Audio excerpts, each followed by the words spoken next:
Could you speak to some of the hurdles you've faced in your life and how you've overcome? Have you had some sort of driving force that has pushed you through your life to get to where you are today? I think I've had it pretty easy. I don't think that I've had to struggle with a lot of things that, a lot of us take for granted, I guess, but I haven't had to overcome any disability or any, really, I've never been really persecuted.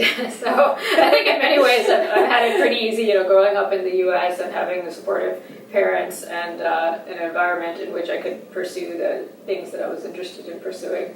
But you always run into hurdles, like sometimes, you don't get exactly the kind of mentorship you hope for, or sometimes the opportunities that you would have thought you were eligible for, they don't become realized. So it took me a long time to get to this position of having an independent lab. I was a postdoc for several years. I finished my PhD in 2006 and didn't start a lab until 2014. So it's clear that I, did a lot of work in the middle in order to, increase my publication record and learn how to get grants and learn new skills.